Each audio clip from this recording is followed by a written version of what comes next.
Hello दोस्तों, तो आप लोगों का एक बार फिर से स्वागत है हमारे चैनल में। हम आशा करते हैं आप लोग स्वस्थ होंगे, मस्त होंगे और पढ़ाई लिखाई में व्यस्त होंगे और आप लोगों की पढ़ाई लिखाई भी जबरदस्त चल रही होगी। अगर जबरदस्त नहीं चल रही है तब उसको जबरदस्त का आप लोग कर लीजिए, क्योंकि आपका एग्जाम धीरे धीरे नजदीक आ चुका है। अक्टूबर खत्म होने वाला है, इसके बाद नवंबर दिसंबर जनवरी आपके पास 3 महीने रह जाते हैं, जिसमें आपको ठंडी भी है। उसके बाद आपको इसी में वाइवा देना है, इसी में प्रैक्टिकल देना है, इसी में प्री बोर्ड देना है, इसी में छमाई पेपर भी देना है। तो सब चीजें आपकी इसी 3 महीने में करनी है। अब आपको टाइम आधा रह गया है और मेहनत दुगनी कर देनी चाहिए। अगर अभी तक नहीं किए हैं तो आप लोग शुरू कर दीजिए।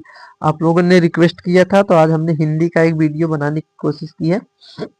जो टॉपिक हमारा क्या है, शब्द युग्म का। ठीक है, हमारा जो टॉपिक है वो किसका है, शब्द युग्म। शब्द युग्म का मतलब क्या होता है कि दो शब्दों का जोड़ा दिया रहता है और दोनों शब्द एक जैसे दिखेंगे आपको, और क्या रहेगा, उनका अर्थ आपको पहचान के लिखना रहता है। तो ये आपका एक वन शॉट वीडियो होने वाला है। ठीक है, ये आपका वन शॉट वीडियो होने वाला है, जिसमें आपका पूरा लगभग जितना आपका आने वाला है इंपॉर्टेंट जितना आपके एग्जाम में आ सकता है, अगर आपने इतना भी कर लिया तो हम आपसे गारंटी करते हैं कि आपका क्वेश्चन नहीं छूटेगा, अगर आपने एक वीडियो को इसको देख लिया आराम से। ठीक है, लगभग आपके 50 तो हैं। देखिए, 1 2 3 4 5 6 स्लाइड आपकी बनी है, जिसमें आपके लगभग 50 क्वेश्चन है। ठीक है, तो हम आपको पहले वीडियो आप पूरा देखिएगा, एक एक चीज समझिएगा। उसके बाद हम आपको पीडीएफ प्रोवाइड कर देंगे, आप पीडीएफ से कॉपी में लिख लीजिएगा। लिखना बहुत जरूरी है, जब तक आप नहीं लिखेंगे तब तक ये याद नहीं होगा। ठीक है, या तो लिख लीजिए या तो आप कोशिश कीजिएगा कि वीडियो को बार बार देखते रहिए, ताकि आपको रिपीट होते रहे और रिपीट होते होते याद रहे। ठीक है, चलिए शुरू करते हैं। हम अपने सबसे पहले क्वेश्चन में आते हैं। क्या है कि ये जो डिजिटल बोर्ड है थोड़ा सस्ता वाला है, तो इसमें आंसर और जो प्रश्न और जो उत्तर है दोनों साथ में दिखेंगे। ठीक है, तो उसके लिए आप लोग ज्यादा उठा मत कीजिएगा, बस आप लोग ध्यान दीजिएगा। आप लोगों ने कहा था इसीलिए बस वीडियो बना दे रहे हैं। ठीक है, चलिए शुरू करते हैं। अपना पहले पेज में देखते हैं। यहाँ पर हमारा 11 क्वेश्चन है। ठीक है, अब यहाँ पर आपको क्या करना है आपको देखो, शब्द युग्म का मतलब हमने कहा ना कि शब्द युग्म का मतलब क्या होता है कि दो शब्द दिए रहेंगे, एक ही जैसे होंगे, एक जैसे होंगे, और आपको क्या करना होगा भैया, वहां पर उनके अर्थ पहचान के लिखने होंगे। ठीक है, उनके अर्थ क्या करने होंगे, पहचान के लिखने होंगे। चलिए देखिए, यहाँ पर कह रहा है कि प्रसाद और प्रासाद, प्रसाद और प्रासाद। अब देखो, दोनों शब्द एक जैसे दिख रहे हैं, प्रसाद और प्रासाद, लेकिन दोनों का अर्थ क्या है, अलग अलग है।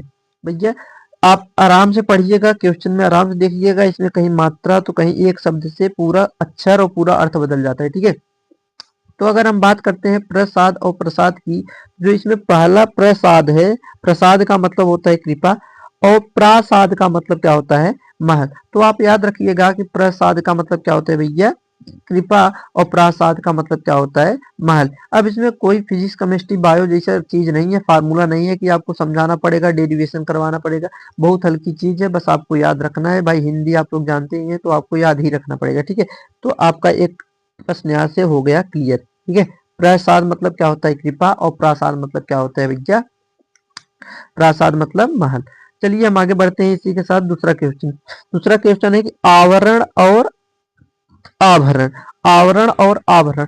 अब आवरण का मतलब आपने सुना होगा कि आवरण का मतलब क्या होता है, पर्दा, जो चारों आपके चारों तरफ है उसे ही हम क्या कहते हैं, आवरण, एक घेरा जिसे कहते हैं। तो आवरण मतलब क्या होता है, पर्दा। और आभरण, आभरण का मतलब क्या हो जाए, गहना। देखो एक एक शब्द बदल रहा है और अर्थ बदलते चल रहा है। तो आवरण का मतलब क्या होता है, पर्दा, और आभरण का मतलब क्या होता है भैया, गहना। आप लोग याद रखिएगा। ठीक है, इसको भी हम बंद कर देते हैं एक बॉक्स में, ताकि आप लोगों को दिखता रहे।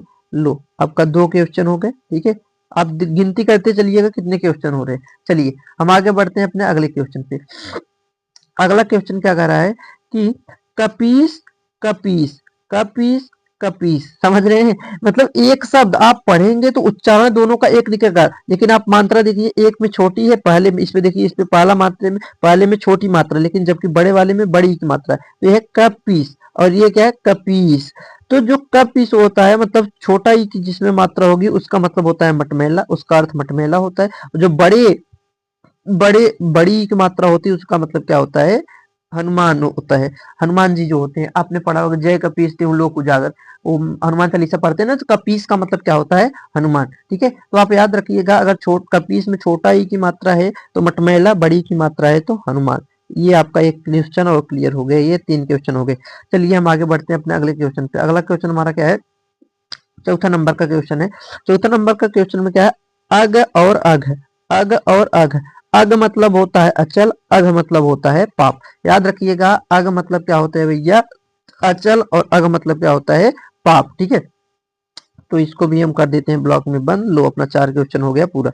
चलिए बढ़ते हैं अपने अगले क्वेश्चन पे। 5वां क्वेश्चन क्या कहता है? 5वें क्वेश्चन आधि और व्याधि, आधि और व्याधि दो चीजें हैं। ध्यान से सुनिएगा कि आधि का मतलब क्या होता है। आधि का मतलब होता है भैया शारीरिक कष्ट। आधि का मतलब क्या होता है? शारीरिक कष्ट। और जो आपको व्याधि होता है, व्याधि का मतलब क्या होता है? मानसिक कष्ट। दो होते हैं ना, एक शारीरिक तनाव होता है, एक मानसिक तनाव होता है। जिससे शारीरिक तनाव में आपका सर दर्द कर रहा है, आपका हाथ पैर दर्द कर रहा है, तो ये क्या है? शारीरिक कष्ट है। लेकिन अगर आप टेंशन लिए तो कैसा है? मानसिक कष्ट है। तो आदि का अर्थ होता है शारीरिक कष्ट, और व्याधि का मतलब क्या होता है भैया? मानसिक कष्ट। ठीक है, तो ये आपका एक क्वेश्चन और हो गया। चलिए अगला देखिए, बस मात्रा, मात्रा आप ध्यान से देखिएगा। तरणी, तरणी, तरणी, तरणी। अड़ब पे छोटी की मात्रा है और एक में बड़ी की मात्रा है। तो दोनों से देखिए, सिर्फ मात्रा बदलने से अर्थ क्या होता जा रहा है? बदलता जा रहा है। अर्थ क्या होता जा रहा है भैया? बदलता जा रहा है। तो आप देखिए यहाँ पर क्या दिए? तरणी और तरणी। तो जिसपे छोटी की मात्रा है तरणी, तरणी का मतलब होता है सूर्य, और तरणी का मतलब क्या होता है भैया? नाव। याद रखिएगा, तरणी का मतलब क्या होता है? सूर्य, और तरणी का मतलब क्या होता है भैया? नाव। तो ये आपका 6 क्वेश्चन हो गए पूरा। चलिए इसी के साथ हम बढ़ते हैं अपने अगले क्वेश्चन पे। अगला क्वेश्चन हमारा क्या कहता है कि तरंग, तुरंग, तरंग और तुरंग। देखिए आपने सुना होगा तरंग, जैसे समुद्र में तरंग उठती है। तरंग का मतलब क्या होता है? लहर। और तुरंग, तुरंग किसका पर्यायवाची होता है भैया? घोड़ा का। याद रखिएगा, तुरंग का मतलब क्या होता है? घोड़ा। एक पर्यायवाची आप याद रखिएगा, घोड़े को हम क्या कहते हैं? तुरंग भी कहते हैं। तो तरंग मतलब लहर, और तुरंग मतलब क्या हो गया? घोड़ा। लो, आपका एक क्वेश्चन और तैयार हो गया। आगे चलते हैं। अगला क्वेश्चन क्या है कि परुष और पुरुष दो चीजें। देखो, इस एक में प पे मात्रा नहीं लगा है, और इसमें प पे मात्रा लगा है छोड़। तो परुष, परुष मतलब क्या होता है? कठोर। परुष मतलब क्या होता है? कठोर। जो चीजें कठोर होती हैं उन्हें हम परुष कहते हैं। और पुरुष, पुरुष का मतलब तो आप जानते हैं, मेल, जिसे हम इंग्लिश में कहते हैं आदमी। ठीक है, तो परुष मतलब कठोर होता है, और पुरुष मतलब आदमी होता है। आपके पास वही क्वेश्चन लाए हैं जो एग्जाम में आ सकता है, एकदम इंपॉर्टेंट इंपॉर्टेंट लाए। आप इसको तो छोड़ ही नहीं सकते, आपको इतना करना ही पड़ेगा किसी भी हालत में। तो आप इसको छोड़ने की कोशिश मत करना, जितना करा देने कम से कम इतना कर लिया। चलो अगला कह रहा है कि आसक्त, असक्त और आसक्त। एक में देखो छोटा सा है, एक में बड़ा सा है। एक में बड़ा सा है इसमें वाले, पहले वाले में, और दूसरे वाले में छोटा सा। असक्त, असक्त मतलब जिसके अंदर शक्ति ही नहीं है, शक्तिहीन, जिसे हम क्या कहते हैं? शक्तिहीन। तो जिसके अंदर शक्ति नहीं उसे हम क्या कहते हैं? अशक्त। और आसक्त, आसक्त का मतलब क्या होता है? प्रेम करने वाला। आसक्त मतलब क्या होता है भैया? प्रेम करने वाला। जबकि असक्त का मतलब जिसके अंदर शक्ति ही नहीं है, शक्तिहीन। ठीक है, तो प्रेम करने वाला वैसे भी शक्तिहीन ही होता है। ठीक है, चलिए आगे बढ़ते हैं। अगला क्वेश्चन है देव और दैव। क्या है? देव और दैव। बताइए जरा दोनों में क्या अंतर है? देव का अर्थ क्या होता है? देव का मतलब होता है देवता। देव का मतलब क्या होता है? देवता। और दैव का मतलब क्या होता है भैया? भाग्य। याद रखिएगा, देव का मतलब देवता, और दैव का मतलब भाग्य। चलिए आपका 10 क्वेश्चन हो गया पूरा। 11वां क्वेश्चन क्या है? अनुभव और अनुभूति। कहते हैं कि हमको 11 साल का अनुभव है, 10 साल का अनुभव है, 20 साल का अनुभव है। आखिर इस अनुभव का मतलब क्या है? अनुभव का अर्थ क्या होता है? अनुभव मतलब क्या होता है? तो भैया याद रखिएगा, अनुभव का मतलब होता है व्यवहार। अनुभव का मतलब क्या होता है? व्यवहार से प्राप्त ज्ञान। व्यवहार से जो प्राप्त ज्ञान होता है, आप गांव समाज में डोलते हैं, आप कहीं 10 साल 20 साल 25 साल काम करते हैं, तो वहां आपके व्यवहार से जो आपको ज्ञान मिलता है, उसे हम क्या कहते हैं भैया? अनुभव। क्या कहते हैं? अनुभव। लेकिन अगर पूछे कि जो चिंतन से, जो चिंतन मतलब जैसे ध्यान लगाते हैं, जो हमारे ऋषि मुनि होते हैं क्या करते हैं? ध्यान लगाते हैं, भगवान का मनन करते हैं, चिंतन करते हैं, तो उनसे जो उनको आंतरिक ज्ञान प्राप्त होता है उसे हम क्या कहते हैं भैया? अनुभूति कहते हैं। उसे हम क्या कहते हैं? अनुभूति कहते हैं। तो अगर हम कहें कि व्यवहार से अगर आपको ज्ञान प्राप्त हो रहा है आंतरिक, उसे क्या कहेंगे? अनुभव। और अगर चिंतन से आंतरिक ज्ञान प्राप्त हो रहा है तो उसका मतलब क्या होता है? अनुभूति। ठीक है, तो अनुभूति और अनुभव दोनों में अंतर है। दोनों ही आंतरिक ज्ञान के प्रकार हैं, लेकिन याद रखिएगा कि अनुभव आपके व्यवहार से प्राप्त होता है, और अनुभूति आपके चिंतन से प्राप्त होती है। ठीक है, तो हमारा एक स्लाइड पूरा हो गया जिसमें हमने 11 क्वेश्चन कर लिए हैं। चलिए बढ़ते हैं अगले क्वेश्चन के साथ। अगला क्वेश्चन हमारा अगला स्लाइड में 12 नंबर से क्वेश्चन शुरू है। चलिए ठीक है, आप लोग देख सकते हैं कि 13 नंबर क्वेश्चन आ गया। 13 नंबर में पहला है वहन। वहन का मतलब क्या होता है कि आपने नाम सुना होगा परिवहन। परिवहन, वहन का मतलब क्या होता है? ढोना, किसी चीज को एक स्थान से दूसरे स्थान पे ले जाना, उसे कहते हैं वहन करना उसका, ठीक है। और एक होता है बहन, जिसे हम कहते हैं सिस्टर। हिंदी में क्या कहते हैं, इंग्लिश में क्या कहते हैं? सिस्टर। और अगर शुद्ध हिंदी में कहे तो उसे हम क्या कहते हैं? भगिनी कहते हैं, ठीक है, जिसे हम बहन भी कहते हैं। तो वहन मतलब ढोना, लेकिन बहन मतलब भगिनी। आप याद देखिए, एक एक शब्द बदल रहा है और अर्थ इनका क्या होता जा रहा है? बदलता जा रहा है, ठीक है। तो वाहन मतलब ढोना और बहन मतलब क्या होता है भैया? भगनी होता है। ये आपका एक चीज होगी, ठीक है। चलिए, अगला है 13वां क्वेश्चन। 13वां क्वेश्चन में क्या रहा है कि अस्त्र और शस्त्र। आपने नाम तो सुना ही होगा, अस्त्र और शस्त्र दो चीजें होती है, एक होता है अस्त्र और एक क्या होता है? शस्त्र। अच्छा, दोनों में अंतर क्या होता है? अस्त्र किसे कहते हैं, शस्त्र किसे कहते हैं? तो याद रखिएगा कि वह हथियार जिसे फेंक के चलाया जाता है, जैसे आपका भाला हो गया, ठीक है, बल्लम हो गया, ये सब क्या है? अस्त्र है। जिन्हें हम फेंक के चलाते हैं वो क्या होते हैं? अस्त्र होते हैं। लेकिन वे हथियार जिन्हें हम हाथ में लेके चलाते हैं, जैसे आपका तलवार हो गया, क्या हो गया? तलवार हो गया, उसे हम क्या कहते हैं? शस्त्र। तो जो फेंक के चलाया जाता है उसको हम कहते हैं अस्त्र, और जो हाथ में लेके चलाया जाता है उसे क्या कहते हैं? शस्त्र। ये है अस्त्र और शस्त्र में अंतर, ये दोनों का अलग अलग अर्थ हो गया, ठीक है। चलिए, अगला क्वेश्चन है कि विहग और विहंग। विहग मतलब होता है आकाश, और विहंग मतलब क्या होता है भैया? पक्षी। आप याद रखिएगा, विहग मतलब क्या होता है? आकाश, विहग आकाश। लेकिन ह के अगर ऊपर अंक का मात्रा लग जाए, विहंग हो जाए, तो विहंग मतलब क्या हो जाएगा? पक्षी, ठीक है। याद रखेंगे, आप लोग याद रखिएगा। ये आपका हो गया अगला क्वेश्चन। चलिए, इसके साथ हम अगले में बढ़ते हैं। देखिए, एक में सकल, एक में है सकल। उच्चारण तो दोनों का सेम है, क्योंकि भाई दोनों सा है, लेकिन दोनों में अंतर क्या है? इसमें छोटा सा है और इसमें बड़ा सा है। सकल, सकल मतलब पूर्ण, पूरा, संपूर्ण जिसे कहते हैं। तो सकल मतलब क्या होता है? संपूर्ण, पूरा। और सकल एक होता है सकल, सकल मतलब क्या होता है? टुकड़ा। एक सकल जब बड़ा सा रहे तो उसे हम क्या कहते हैं? टुकड़ा, या क्या कहते हैं? खंड, ठीक है। याद रखिएगा। तो यहाँ सकल मतलब चेहरा मत कह देना। एक सकल अगर छोटा सा है तो पूर्ण, और बड़ा सा है तो उस सकल में वो क्या हो जाएगा? टुकड़ा या खंड हो जाएगा, ठीक है। चलिए, अब बढ़ते हैं हम इसी के साथ अपने अगले क्वेश्चन पे। अगला क्वेश्चन हमारा क्या है? हरि हर। हरि हर। हरि मतलब क्या होता है? हरि मतलब होते हैं भगवान विष्णु। हरि का मतलब क्या होता है भैया? भगवान विष्णु, ठीक है। हरि का मतलब होता है भगवान विष्णु। एक मिनट, कलर थोड़ा चेंज कर लें, ठीक है। हरि का मतलब क्या होता है भैया? भगवान विष्णु। और हर मतलब भगवान शंकर। कहते हैं ना हर हर महादेव। हर हर का मतलब, हर का मतलब शंकर भगवान, और हरि का मतलब विष्णु भगवान। याद रखिएगा। देखो, सिर्फ मात्रा का अंतर है, एक में छोटी का मात्रा लगा है, एक में नहीं लगा है, बस। अब यहाँ पर देखिए, अन्य और अन्न। देख रहे हैं, सिर्फ शब्द बदल रहा है, बाकी सब चीजें सेम है। अन्न और अन्न। एक है अन्य। अन्य का मतलब क्या होता है? जैसे हमने कहा कि जब आप कोई भी चीज लिखते हैं, जैसे कोई उदाहरण देते हैं, तो एक दो लिखने के बाद आप आदि लिख देते हैं या फिर अन्य लिख देते हैं, तो उस अन्य का मतलब क्या हो जाता है? दूसरा। अन्य का मतलब और भी है, दूसरा। लेकिन अन्न, अन्न का मतलब क्या होता है भैया? अनाज, जो हम खाते हैं। आपने कहा, आपने अपने घर पे सुना होगा कि अन्न का अपमान नहीं करना चाहिए, ठीक है। तो अन्न का मतलब होता है अनाज, और अन्य का मतलब होता है भैया दूसरा। ये आपके 17 क्वेश्चन पूरे हो चुके हैं, ठीक है। चलिए, हम इसी के साथ बढ़ते हैं आगे। अगला क्वेश्चन है हमारा 18वां। 18वां क्वेश्चन में क्या कहता है कि भवन और भुवन में हमें अंतर बता दीजिए क्या है। तो भवन का मतलब होता है घर, जिसे आपने सुना होगा भवन। भवन मतलब क्या होता है? घर। लेकिन भुवन मतलब क्या होता है? संसार। तो भवन मतलब घर होता है, लेकिन भुवन मतलब क्या होता है भैया? संसार होता है, ठीक है। लो, ये भी आपका हो गया 17 नंबर। 18 नंबर। अगला है कि अंश और अंश।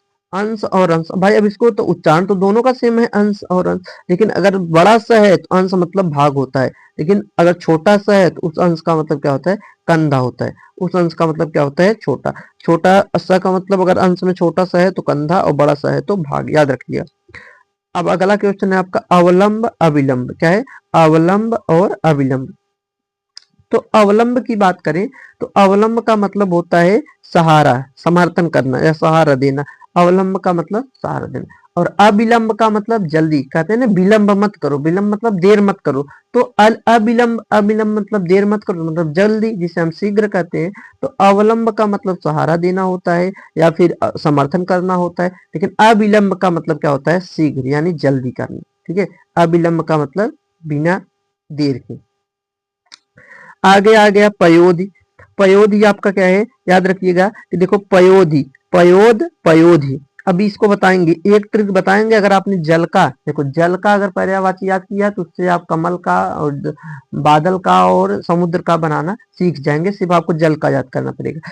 पयोद, पयोद मतलब क्या होता है, बादल, और पयोधि मतलब क्या होता है, समुद्र। याद रखिएगा, पयोधि मतलब बादल होता है और पयोधि मतलब क्या होता है, समुद्र होता है। चलिए आगे बढ़ते हैं। प्रथा प्रथा, प्रथा का मतलब क्या होता है, आप लोग सुने होंगे ये प्रथा थी। प्रथा मतलब क्या होता है, रीति रिवाज, जो पहले चल रहा था, जो पहले से है, उसे हम क्या कहते हैं, रीति रिवाज। तो प्रथा मतलब होता है रीति रिवाज, और प्रथा मतलब क्या होता है, कुंती। कुंती का एक नाम क्या था, प्रथा। प्रथा का अर्थ क्या होता है भैया, कुंती, जो पांडव की माता थी।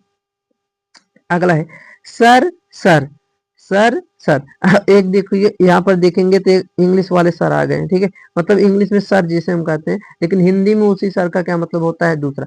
आप हिंदी में इंग्लिश में बोलते हैं सर, सर का मतलब टीचर, शिक्षक होता है। लेकिन आप हिंदी में अगर सर लिखा है तो उसका अर्थ क्या हो जाएगा, अलग हो जाएगा, ठीक है।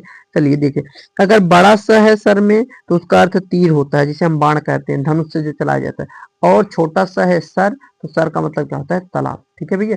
सर का मतलब क्या होता है, तालाब। 23 नंबर क्वेश्चन पूरा। अगला कह रहा है कि आरती और अराती, देख रहे हैं, मतलब आपको इसमें मेनली ये क्या कहते हैं, इसे मात्रा का ध्यान बहुत रखना है, ठीक है भाई। हिंदी है तो हिंदी में तो मात्रा ही देखना होता है, ठीक है। आरत का मतलब होता है संकट, और अरात का मतलब क्या होता है, आपका शत्रु। तो याद रखिएगा, आरत का मतलब संकट और अरात का मतलब क्या होता है, अरात का मतलब क्या होता है, शत्रु होता है, ठीक है। चलिए आगे आगे हम चलते हैं। आगे क्या है, ये हमारा 24 नंबर क्वेश्चन क्या हो गया पूरा। अब आप लोग जल्दी से कमेंट करके बता दीजिए हमें कि आपका कितना क्वेश्चन सही हुआ, 24 में से आपने कितना सोच पाए। सोचने का समय नहीं दिए हैं, क्योंकि भाई हमारे पास ऐसा कोई मतलब ऑप्शन नहीं है कि हम आपको आंसर छुपा दे फिर बाद में दिखाएं। अब इसमें तो सब चीज एक साथ दिख रही है, तो हमको सोच रहे हैं कि बिना टाइम खराब किए जल्दी जल्दी वीडियो बना देते हैं, क्योंकि हमारे पास भी टाइम थोड़ा कम है, ठीक है। और आप लोग भी जल्दी जल्दी इसको देख लेंगे। आराम से देखिएगा पूरा वीडियो और कॉपी में पूरा नोट कर लीजिएगा। इसीलिए बहुत अच्छे से, बहुत टाइम लगा है यार, इसी को बनाने के लिए 2-3 घंटे लग गए। पूरा टाइप करो, फिर टाइप करके पीपीटी बनाओ जैसा, फिर तब लेकर आए, ठीक है। तो चलिए हम आगे बढ़ते हैं अपने 25वें नंबर के क्वेश्चन पे। 25 नंबर क्वेश्चन क्या है, जलद जलधि। देखो फिर से कहा, जल के में द जोड़ दिए तो बादल का हो जाएगा, और धी जोड़ देंगे तो समुद्र का। तो जलद मतलब क्या होता है, बादल, और जलधि मतलब क्या होता है, समुद्र। चलिए आगे बढ़ते हैं। अगला है शशधर शशिधर। शशधर का मतलब क्या होता है भैया, शशधर का मतलब होता है चंद्रमा, और शशिधर मतलब चंद्रमा को धारण करने वाला। और चंद्रमा कहाँ, किसके ऊपर धारण है, चंद्रमा को कौन धारण किया है, भगवान शंकर। तो शशधर बोले तो शशधर का मतलब क्या होता है, चंद्रमा। लेकिन शशिधर कहे तो शशिधर का मतलब क्या होता है, भगवान शंकर। याद रखिएगा, दोनों का अर्थ अलग अलग है। चलिए आगे चलते हैं। तो अगला क्या है, अगला क्या है भैया, 1 मिनट यार, ये कहाँ चला गया ऑप्शन। 1 मिनट, इसको हम क्या कर लेते हैं, थोड़ा सिलेक्ट कर लेते हैं, उसके बाद चलेंगे। चलिए अगला देखिए, अगला क्वेश्चन हमारा क्या है।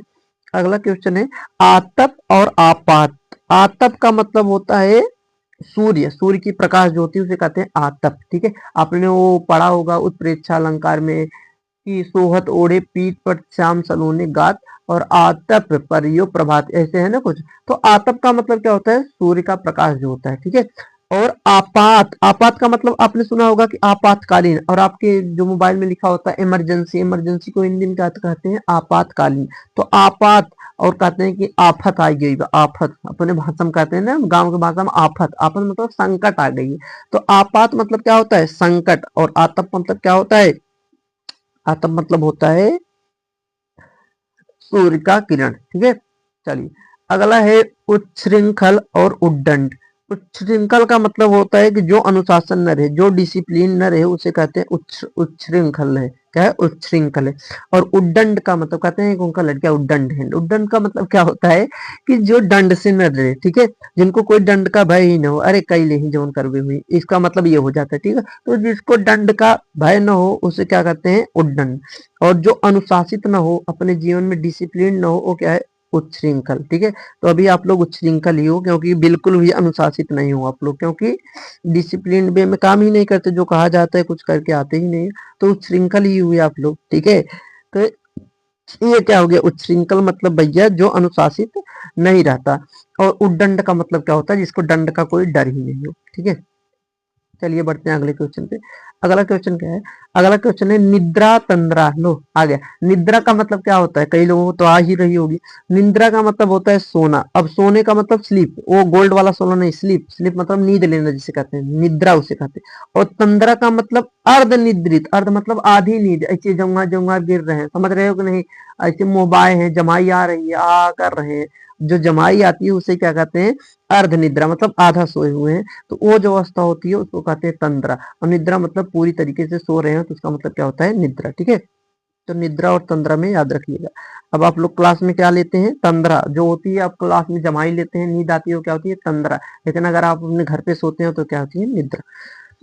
चलिए इसी के साथ हमने 29 क्वेश्चन कर लिया है भैया। अपने अगले क्वेश्चन पे बढ़ते हैं, 29 वाले पे। 30 का मतलब क्या है, 30 में क्या है, स्वर्ण और सवर्ण। स्वर्ण का मतलब क्या होता है, सोना। ठीक है, स्वर्ण का मतलब क्या होता है, देखिए सोना। और सवर्ण का मतलब क्या होता है, उच्च जाति। सवर्ण आपने सुना होगा, सवर्ण का मतलब क्या होता है, उच्च जाति। तो स्वर्ण का मतलब सोना और सवर्ण का मतलब उच्च जाति होता है। ठीक है, तो आप लोग याद रखिएगा, इसको भूल मत जाना क्योंकि पेपर में तो आएगा ही। तो सवर्ण का मतलब होता है उच्च जाति और स्वर्ण का मतलब क्या होता है, सोना। चलिए आगे देखते हैं, अभय। अच्छा, भय मतलब क्या होता है, डर। भय मतलब क्या होता है, डर। और अभय का मतलब निडर, जिसको कोई डर ही ना हो, निडर जो हो। तो अभय का मतलब क्या होता है, डर, निडर। जिसको कोई डर नहीं होता उसका नाम अभय होता है। नाम रख देंगे अभय, और कुत्ता चिल्लाएगा तो घर में घुस जाते हैं, होते हैं कुछ लोग ऐसे। तो नाम के हिसाब से कुछ होता नहीं है, लेकिन याद रखिएगा कि अर्थ यही होता है अभय। अभय का मतलब जिसको भय न हो, यानी निडर हो, कोई डर ना हो। और उभय, उभय मतलब दोनों। आप कहते हैं ना, जैसे जैसे हम कहते हैं कॉमन, कॉमन इंग्लिश में क्या कहते हैं, कॉमन। तो आप कहते हैं इसको कॉमन ले लो। कॉमन का मतलब क्या होता है कि दोनों में है, जो चीजें दोनों में है उसको हम कॉमन ले लेते हैं। जैसे हिंदी में कहते हैं उभयनिष्ठ। उभयनिष्ठ का मतलब जो दोनों में हो। तो उभय का मतलब क्या होता है भैया, दोनों। लेकिन अभय का मतलब क्या होता है, निडर। याद रखिएगा उभय और अभय में क्या ही अंतर है। ठीक है, चलिए आगे बढ़ते हैं। अगला क्वेश्चन क्या कहता है, अगला क्वेश्चन कहता है कि अंबुज और अम्बुज। अंबुज और अम्बुज। ये अंबुज का मतलब कमल और अम्बुज का मतलब बादल होता है। आप याद रखिएगा, इसको अभी आपको लास्ट में एक ट्रिक बताएंगे। ठीक है, पर्यायवाची का। अगला क्या है, अनल और अनिल। तो अनल का मतलब क्या होता है सॉरी, अनल का मतलब क्या होता है, अनल का मतलब होता है अग्नि। अनल का मतलब क्या होता है भैया, अग्नि। अनल का मतलब आग, जिसे हम अग्नि कहते हैं। और अनिल का मतलब वायु होता है। अनिल का मतलब क्या होता है, वायु। अग्नि की और पर्यायवाची पूछे तो पावक भी आपका अग्नि का क्या होता है, पर्यायवाची होता है। ठीक है, अगला है कपट और कपाट। कपट और कपाट में क्या अंतर है, तो कहते हैं कि हमारे संग में कपट के लिए। कपट का मतलब क्या, धोखा करना, छल करना। ठीक है, धोखा कर लिए, छल कर लिए, उसे हम क्या कहते हैं भैया, कपट कहते हैं। क्या कहते हैं, कपट कहते हैं। एक मिनट, थोड़ा कलर चेंज कर लें। ठीक है, कपट कर लिए। तो कपट का मतलब क्या होता है, छल करना। कपट करना, कपट का मतलब क्या होता है भैया, छल करना। और कपाट का मतलब द्वार होता है, दरवाजा जिसे कहते हैं ना। तो कपट का मतलब छल करना और कपाट का मतलब द्वार होता है भैया। ये आपका 34 नंबर क्वेश्चन हो गया। 35 नंबर क्वेश्चन पे हम चलते हैं। 35 नंबर क्वेश्चन क्या कह रहा है कि गृह और ग्रह दोनों का अर्थ बताइए। तो गृह का मतलब घर होता है, और ग्रह का मतलब कहते हैं कि हमारा नक्षत्र खराब है, ग्रह ही खराब है। तो नक्षत्र, ग्रह का मतलब क्या होता है, नक्षत्र, जिसे हम पढ़ते भी हैं। ठीक है, तो जिसे हम प्लेटनेट कहते, सॉरी प्लेटलेट नहीं कहते, प्लेनेट कहते हैं। ठीक है, प्लेटलेट तो रुधिर होता है। गृह, गृह का मतलब घर होता है, और ग्रह का मतलब नक्षत्र यानी प्लेनेट होता है। ठीक है, चलिए तो आपका ये 35 नंबर भी क्वेश्चन क्या हो गया भैया, पूरा हो गया। इसी के साथ हम बढ़ते हैं अपने अगले स्लाइड पे, जो आपकी लास्ट नहीं होगी, सेकंड लास्ट होगी। 36 नंबर क्वेश्चन पे। 36 नंबर में क्या कह रहा है भैया, 36 नंबर कह रहा है कि सुत और सूत। सुत मतलब देखो छोटा मात्रा है तो सूत, जल्दी पढ़ेंगे सूत। और बड़ी ऊ का मात्रा है तो सूत, थोड़ा घींच के पढ़ेंगे। तो सूत का मतलब क्या होता है, पुत्र होता है। और सूत का मतलब क्या होता है, सारथी होता है। ठीक है, तो सूत का मतलब पुत्र होता है, और सूत का मतलब क्या होता है, सारथी होता है। ठीक है, चलिए आगे बढ़ते हैं। अगला क्वेश्चन क्या है, अगला कह रहा है कि छत्र और छत्र। देखो दोनों में, यहाँ पर क्या हो गया यार, गलती हो गई है। ठीक है। यहाँ पर ये जो छत्र लिखा है, यहाँ पर छतरी वाला छ रहेगा, याद रखिएगा। यहाँ भैया गलती हुई है, इसको हम थोड़ा सही करने की कोशिश करते हैं। ठीक है, 1 मिनट आप लोग थोड़ा सा मैनेज कीजिएगा, हम सही करने की कोशिश कर रहे हैं। यहाँ पे जो छत्र लिखा है, 1 मिनट भैया, यार ब्लैक हो जा। यहाँ पर ये जो छत्र लिखा है ना, यहाँ पर ये छत्र नहीं है, इसको थोड़ा हम इरेज करके लिखने की कोशिश कर रहे हैं। ठीक है, यहाँ पर क्या होगा, यहाँ पर होगा छत्र का मतलब छ, ओ छ वाला रहेगा यार, ये वाला छ रहेगा, छत्र। ठीक है, तो हमने लिख दिया है, आप लोग कोशिश कीजिएगा यार, थोड़ा इसको अपने हिसाब से सुधार लीजिएगा। यहाँ पर छतरी वाला छ रहेगा। ठीक है, तो छत्र अगर छाता वाला छ है तो छत्र का मतलब छतरी होता है, जिसे हम छाता कहते हैं। ठीक है, और छत्र अगर छतरी वाला छ है तो उसका मतलब क्या होता है, छतरी होता है। इसको आप ऐसे ही याद रख सकते हैं। ठीक है, तो छाता वाला छ रहे तो छतरी, और छतरी वाला छ रहे तो छतरी। ठीक है, चलिए, ये आपका हो गया एक क्वेश्चन। इसको आप लोग अपने कॉपी में आराम से लिख लीजिएगा, हमने सुधार दिया है। ठीक है, थोड़ा इस पे हमने बताया था ना, स्क्रीन पे यार लिखा नहीं जाता है, स्क्रीन थोड़ा छोटी है और पेन इस पे सही से चलती नहीं है। चलिए, अगला है नीर। नीर, आपने सुना होगा कि नीर किसकी पर्यायवाची होती है। नीर, जल, तोय, अम्ब, पंख, ये सब किसके पर्यायवाची हैं, जल के पर्यायवाची हैं। अभी 11-12 में है तो आप लोगों को इतना पता होना चाहिए। ठीक है, तो नीर का मतलब क्या होता है भैया, पानी। नीर का मतलब पानी। लेकिन नीड़, नीड़ का मतलब क्या होता है, घोंसला। जो पक्षी घोंसला बनाती है उसको हिंदी में नीड़ कहते हैं। ठीक है, तो नीर कहे तो पानी और नीड़ कहे तो घोंसला, याद रखिएगा, दोनों में अंतर है। ठीक है, चलिए, अगला क्वेश्चन है आपके सामने, छात्र और छात्र। देख रहे हो, दोनों में सेम है, लेकिन एक में छात्र में छाता वाला अच्छा है, एक में छतरी वाला अच्छा है। तो ये जो छात्र होता है, इस छात्र का मतलब छात्र कह लीजिए या फिर विद्यार्थी कह लीजिए। ठीक है, तो छात्र का मतलब विद्यार्थी या छात्र होता है। लेकिन ये जो छात्र होता है, ये छात्र का मतलब छात्र के लिए उपयुक्त, जिसे हम कहते हैं छात्र योचित। क्या कहते हैं, छात्र योचित। तो जो छात्रों के लिए उपयुक्त होता है उसे छात्र कहते हैं, और जो विद्यार्थी होते हैं उन्हें हम क्या कहते हैं, छात्र। चलिए, अगला है नियति। नियत, नियति, नियत और नियति। तो नियत का मतलब क्या होता है, जिसे हम इंग्लिश में भैया कहते हैं, एक सेकेंड, जिसे हम इंग्लिश में क्या कहते हैं, नियत कहते हैं। ये चीज नियत है। नियत का मतलब कांस्टेंट है। नियत का मतलब क्या है भैया, कांस्टेंट है, जो न बदले, तो उसे ही हम कहते हैं नियत। क्या कहते हैं, यही तो कहते हैं इंग्लिश में, कांस्टेंट। तो कांस्टेंट का मतलब क्या है भैया, निश्चित। जो निश्चित है उसे हम कहते हैं नियत। तो नियत का मतलब होता है निश्चित। लेकिन इस नियति, नियति, नियत, ये नियत है, याद रखिए, और ये नियति है। नियत का मतलब क्या होता है, भाग्य। तो कहते हैं कि उनका नियत ऐसा है। ठीक है, तो नियत मतलब भाग्य भैया। ठीक है, एक होता है नियत, जिसे हम करेक्टर भी समझ लेते हैं, लेकिन याद रखिएगा, इस नियत का मतलब क्या होता है, निश्चित, और इस नियत का मतलब क्या होता है, भाग्य। चलो, नियत और नियति। अगला है हिमांबु। हिमांबु और हिमांशु, दो चीजें। हिमांशु आपने नाम भी सुना होगा, और आप इसी बहाने जान भी जाएंगे कि आखिर होता क्या है हिमांशु का अर्थ। ठीक है, हिमांशु का अर्थ क्या होता है, आप इसी बहाने जान भी जाएंगे। चलिए, देखिए, यहाँ पर क्या है, हिमांबु। हिमांबु का मतलब क्या होता है भैया, हिम। हिम मतलब क्या होता है, बर्फ। हिम मतलब क्या होता है, बर्फ। और अम्बु मतलब क्या होता है, जल। अम्बु मतलब क्या होता है, जल। तो आप इसका संधि विच्छेद करिए तो हिम अम्बु। ठीक है, तो इसी मिला कर दिए हिमाम्बु। तो हिम का मतलब बर्फ। बर्फ मतलब ठंडा, बर्फ जैसा सामान, उसके समान ठंडा। और अम्बु मतलब पानी। तो ठंडे पानी को हम क्या कहते हैं हिंदी में, हिमाम्बु कहते हैं। और हिमांशु का मतलब क्या होता है, चंद्रमा, याद रखिएगा।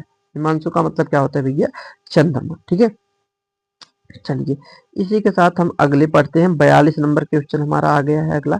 42 नंबर क्वेश्चन में क्रिस और कृषि। जो एक क्रिस होता है, क्रिस एक आपकी मूवी है क्रिस। ठीक है, लेकिन ये क्रिस दूसरा है। तो क्रिस का मतलब क्या होता है, क्रिस का मतलब दुबला पतला, एकदम लकड़ी जैसा। ठीक है, और कृषि, कृषि का मतलब क्या होता है, खेती। आपको तो ये पता है, सिंपल था, आपको पता ही होगा। तो कृषि का मतलब क्या होता है, पतला, और कृषि का मतलब क्या होता है, खेती। अगला कहे पाक और पाग। तो पाक मतलब पकाना, पाकना होता है, वैसे पकाना लिखा है। ठीक है, लेकिन पाक मतलब क्या होता है, याद रखेंगे, पाकना। कोई चीज पक जाता है तो उसे हम कहते हैं पाक। ठीक है, और पाग मतलब होता है पागना। पागना का मतलब जानते हो, जो गाय भैंस होती है पागुर करती है ना, उसे कहते हैं पागना। ठीक है, तो याद रखिएगा जो पागुर करते हैं उन्हें क्या कहते हैं, पागना। और पाक मतलब क्या होता है, पाकना। चलिए आगे है प्रणय, प्रणय और परिणय। भैया प्रणय का मतलब क्या होता है, पूर्ण प्रेम, ठीक है। प्रणय का मतलब क्या होता है, पूर्ण प्रेम। तो प्रणय का मतलब होता है पूर्ण प्रेम, और जहां प्रणय होगा वहीं परिणय होगा। परिणय का मतलब क्या होता है, विवाह। अरे भाई जहां पूर्ण प्रेम रहेगा वहीं तो विवाह होगा, ठीक है। तो प्रणय का मतलब क्या होता है, पूर्ण प्रेम, लेकिन परिणय का मतलब क्या होता है, विवाह होता है। तो याद रखिए, आप देखते हैं कि जो शादी का कार्ड आता है उसमें लिखा रहता है कि इनके परिणय ये, कहीं कहीं कहीं संघ लिखा होता है, कहीं कहीं परिणय लिखा होता है। तो आप कार्ड को अंदर देखते हैं तो वहां परिणय लिखा होता है। तो परिणय का मतलब क्या होता है, विवाह। परिणय का मतलब क्या होता है, विवाह, विवाह। और प्रणय का मतलब क्या होता है भैया, प्रेम। चलिए अगला है श्रवण और सम्मान। श्रवण का मतलब होता है कान, जिससे हम सुनते हैं, या फिर श्रवण मतलब सुनना भी होता है। तो सुनने में हमारा कान सहायता करता है, तो कान भी कर सकते हैं। तो श्रवण का मतलब क्या होता है, कान होता है। और श्रमण कहे तो श्रमण का मतलब क्या होता है, भिक्षु, यानी भिखारी जो होता है, जिसे इंग्लिश में बेगर कहते हैं। तो श्रवण का मतलब कान, और श्रमण का मतलब भिक्षु होता है भैया, याद रखिएगा। चलिए अगला है वसन और व्यसन। वसन का मतलब होता है अस्त्र। वसन का मतलब क्या होता है, वस्त्र, जिसे हम कपड़ा कहते हैं। और व्यसन का मतलब क्या होता है, आदत, बुरी आदत का लीजिए। जैसे आपने वो चैप्टर पढ़ा होगा ना, बायो का, हेल्थ एंड डिजीज वाला, मानव स्वास्थ्य, तो उसमें दिया होगा व्यसनीय और व्यसन दो चीजें होती है। तो व्यसन मतलब क्या होता है, जब कोई इंसान किसी भी, जैसे आपका जो तंबाकू हो गया, नशा हो गया, इसके जब आदी हो जाते हैं, उसकी आदत हो जाती है, उसे कहते हैं व्यसन हो गए, ठीक है भैया। तो ये जो होती है, व्यसन का मतलब क्या होता है, आदत, और वसन मतलब क्या होता है, वस्त्र। चलिए अगला हमारा है, अगला है अविराम और अभिराम। अविराम, अभिराम, अविराम का मतलब क्या है कि अविराम कह रहा है कि अविराम। अच्छा विराम का मतलब क्या होता है, कहते हैं पूर्ण विराम। पूर्ण विराम मतलब पूरी तरीके से रुक जाइए। तो विराम मतलब होता है रुकना, लेकिन अविराम मतलब बिना रुके, कंटिन्यूअस चलते रहे, जिसे हम कहते हैं निरंतर, ठीक है। तो कंटिन्यूअस जो होता है उसे इंग्लिश में कहते हैं निरंतर, और इंग्लिश नहीं हिंदी में कहते हैं निरंतर। और उसका अर्थ भी, उसका मतलब क्या होता है, अविराम। जो अविराम होता है उसका मतलब क्या होता है, निरंतर, जो कंटिन्यूअस चलता रहे। पूर्ण विराम का मतलब पूरी तरीके से रुक जाओ, लेकिन अविराम का मतलब बिना रुके चलते रहो। और अभिराम कहे तो अभिराम का मतलब आकर्षक, क्या भैया, आकर्षक, जिसे इंग्लिश में कहते हैं अट्रैक्टिव। यार वो तो बड़ा अट्रैक्टिव लग रहा है, ठीक है। तो अट्रैक्टिव का मतलब क्या होता है, आकर्षक, लेकिन अविराम का मतलब निरंतर। तो अविराम और अभिराम दोनों का मतलब याद रखिएगा। चलिए 47 नंबर क्वेश्चन हो गया है, आपकी लास्ट स्लाइड आ चुकी है। पूरे हमने आपके 51 क्वेश्चन करवाएंगे। 51 क्वेश्चन में हम आपकी गारंटी देते हैं कि जो क्वेश्चन आएगा आपके पेपर में से यही आएगा। अगर आपने इतना भी कर लिया, जितना हमने करवा दिया, अगर आपने इतना भी कर लिया, तो 2 नंबर आपके यहीं से पक्के हो जाएंगे। आपके 2 नंबर यहीं से पक्के हो जाएंगे। तो आप कोशिश कीजिएगा कि ये जो वीडियो है, जब तक पेपर ना हो जाए, आप बार बार देखिए, ताकि ये हर एक चीजें आपके दिमाग में घुस जाए। और इसका एक ही उपाय है, या तो लिख के याद कीजिए भैया, या तो बार बार वीडियो देखिए, ठीक है। आप ऐसा नहीं है कि इसको एक बार पढ़ लेंगे तो ये याद रहेगा। ये अर्थ है, एक एक शब्द बदल रहा है, अर्थ बदल रहा है, आप लोग देख रहे हैं। तो इसको याद रखने के लिए आपको थोड़ा मेहनत करना पड़ेगा। अगला है अंश और अंशु। अंश का मतलब होता है भाग। अंश का मतलब क्या होता है, भाग, जैसा हमने पीछे भी देख लिया। लेकिन अगर याद रखिएगा, इसी अंश में छोटा सा होता, तब अगर हम कहते हैं ये इस अंश का मतलब बताओ, तो इस अंश का मतलब क्या हमने पढ़ा, अभी पढ़ के आए हम। इस अंश का मतलब क्या होता है, कंधा होता है। क्या होता है, कंधा। तो याद रखिएगा कि अगर अंश में बड़ा सा है तो उसका मतलब भाग, और छोटा सा है तो कंधा, ठीक है। और हमने क्या पढ़ा कि अंशु, अगर अंशु होगा तो अंशु का मतलब क्या हो जाता है भैया, किरण। अंशु का मतलब क्या हो जाता है, किरण, ठीक है। तो याद रखिएगा, अंश मतलब भाग और अंशु मतलब किरण। चलिए इसको हम इरेज कर देते हैं। चलिए इसको भी हम ब्लॉक थोड़ा बना के बंद कर देते हैं बढ़िया से, ताकि आपको दिखता रहे ना, हर एक चीजें साफ साफ रहे, आपको लिखने में कहीं दिक्कत न आए, ठीक है। चलिए आगे है कटिबंध और कटिबद्ध। अच्छा कटिबद्ध का मतलब कहते हैं कि हम अपने बच्चों पर कटिबद्ध हैं। कटिबद्ध, इस काम के लिए कटिबद्ध हैं, हम अपने एग्जाम के लिए कटिबद्ध हैं। तो कटिबद्ध का मतलब क्या होता है, कटिबद्ध का मतलब होता है तैयार, पूरी तरीके से तैयारी एकदम जम की है, तो उसे हम कहते हैं तैयार है, कटिबद्ध है। तो कटिबद्ध का मतलब होता है तैयार होना। लेकिन कटिबंध का मतलब, कटि मतलब क्या होती है? कमर, याद रखिएगा, कटि मतलब क्या होती है? कमर। तो बंध मतलब बंद, तो कटिबंध का मतलब क्या हो गया? कमर बंद। इसको हम और अगर आपके भाषा में बोले, कमर बंद का मतलब नहीं समझ में आ रहा है, तो जो कमर में पहना जाता है, जिसे हम अपने भाषा में करधन या करधनी कहते हैं, ठीक है। पहले लोग, पहले के बच्चे जो थे पहनते थे, ठीक है, अब भी पहनते हैं, जो छोटे बच्चे होते हैं वो क्या होते हैं? पहनते हैं, ठीक है। तो ये जो कटिबंध का मतलब क्या होता है? कमरबंद, जो कमर में पहना जाता है, यानी करधनी। और कटिबद्ध का मतलब तैयार रहना, ठीक है, तैयार। चलो, एक होता है बात और एक होता है वात। बात करने, इसको तो बताने की कोई जरूरत नहीं है, ठीक है भैया। इसको थोड़ा हम करते हैं कैंसिल, तब आगे बढ़ते हैं, ठीक है। चलो, आगे क्या है कि बात और वात। तो बात का मतलब क्या होता है? बात का मतलब क्या होता है? बात करना, जो हम करते हैं, जिसे हम कहते हैं कन्वर्सेशन। और वात, वात मतलब क्या होता है? हवा। वात मतलब क्या होता है? हवा। तो याद रखिएगा, बात मतलब बात, जिसे हम बातचीत कहते हैं, और वात मतलब क्या होता है? हवा होता है। ये आपका हो गया। चलिए, लास्ट क्वेश्चन आज की क्लास का, आप कमेंट में बताइएगा कि अब आपको किस चीज की वीडियो चाहिए, ठीक है। हमने एक टॉपिक आपका क्लियर कर दिया, 2 नंबर आपके क्लियर है। अब आप लोग कमेंट में बताइएगा कि हमको इस टॉपिक का रस या छंद या फिर अलंकार, या फिर आपके विलोम शब्द हो गए, या फिर एक शब्द हो गए, जैसे जो नहीं मरता उसे हम क्या कहते हैं? अमर। तो ऐसे क्वेश्चन, या फिर आपको जीवन परिचय, जो भी चाहिए आप लोग कमेंट में बता दीजिएगा कि भैया ये वाला वीडियो चाहिए, तो हम कोशिश करेंगे उसको बनाने की, ठीक है। थोड़ा टाइम लगेगा लेकिन बनाएंगे जरूर। चलिए, आगे बढ़ते हैं। अगला क्वेश्चन क्या कर रहा है कि द्रव और द्रव्य, दो चीजें आपने पढ़ा होगा, द्रव और द्रव्य। तो द्रव आपका, जिसे हम कहते हैं लिक्विड, तो लिक्विड मतलब क्या होता है? तरल पदार्थ, जिसे जैसे हमारे जल हो गए। लेकिन द्रव्य कहे तो द्रव्य का मतलब क्या होता है? धन। हिंदी में क्या होता है? धन। तो ये आपका रहा आज का क्वेश्चन भैया। 51 क्वेश्चन हमने पूरे करवाए हैं। ऐसा कुछ नहीं है कि हमने आपके थंबनेल में दिखा दिया कि 50 क्वेश्चन और करा के 10 क्वेश्चन निकल गए। आप पूरा देख रहे हैं कि हमने पूरे 50 क्वेश्चन किए हैं, ठीक है। ये आपके पूरे क्वेश्चन है, ठीक है। अब क्या है, अब आपको करना क्या है कि इतना कर लिए हैं, तो अब आपको इसके बाद क्या करना है? आराम से पूरा वीडियो देखना है, और उसके बाद भैया, उसके बाद क्या करना है कि इसको पूरा नोट करना है। कॉपी में हम सबके देखेंगे कितने लोगों ने नोट किया है, तो नोट तो जरूर करना है, और नोट करोगे तभी आपको याद होगा। तो आपको बहुत बार बार इसको लिखना है, याद करना है, वीडियो देखते रहना है।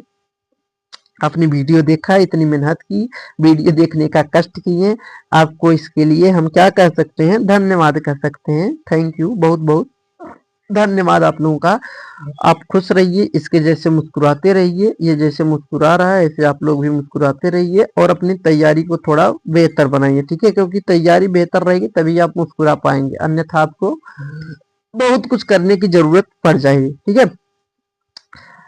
चलिए, टाइम बहुत टाइम हो गया है, आप देख सकते हैं स्क्रीन पे लगभग 10:27 हो रहा है, यहाँ दिख रहा होगा 10:27 हो रहे हैं, ठीक है।